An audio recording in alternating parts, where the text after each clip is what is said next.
دنیا بھر میں جیو ایکسپریس نیوز کے ناظرین کو اپنے نیوز کاسٹر مجزین حسین بلال کی طرف سے السلام علیکم۔ خبر شامل کرتے ہیں ضلع منڈی بہاؤدین سے، جہاں قادر آباد سے نجی کالج کی وین سیدہ موڑ کے قریب تیز رفتاری سے موڑ کاٹتے بے قابو ڈمپر سے ٹکرا گئی۔ حادثے کے نتیجے میں ڈرائیور سمیت 3 طالبات زخمی ہو گئیں۔ ریسکیو 1112 ٹیم پھالیا کا جائے حادثہ پر فوری رسپانس۔ نجی کالج پھالیا کی وین طالبات کو قادر آباد سے پھالیا لاتے ہوئے سیدہ شریف موڑ کے قریب موڑ کاٹتے بے قابو ڈمپر سے ٹکرا گئی، جس کے نتیجے میں وین ڈرائیور وحید حسین سمیت 3 طالبات بھی شدید زخمی ہو گئیں۔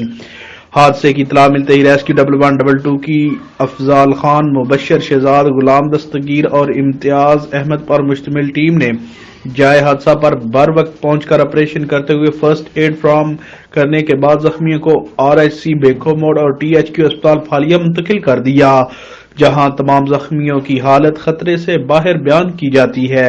کیمرامین نوید افضل کے ساتھ رپورٹ میں Rakeel Ahmed Pomi, crime reporter Geo Express News Mandi Bahauddin.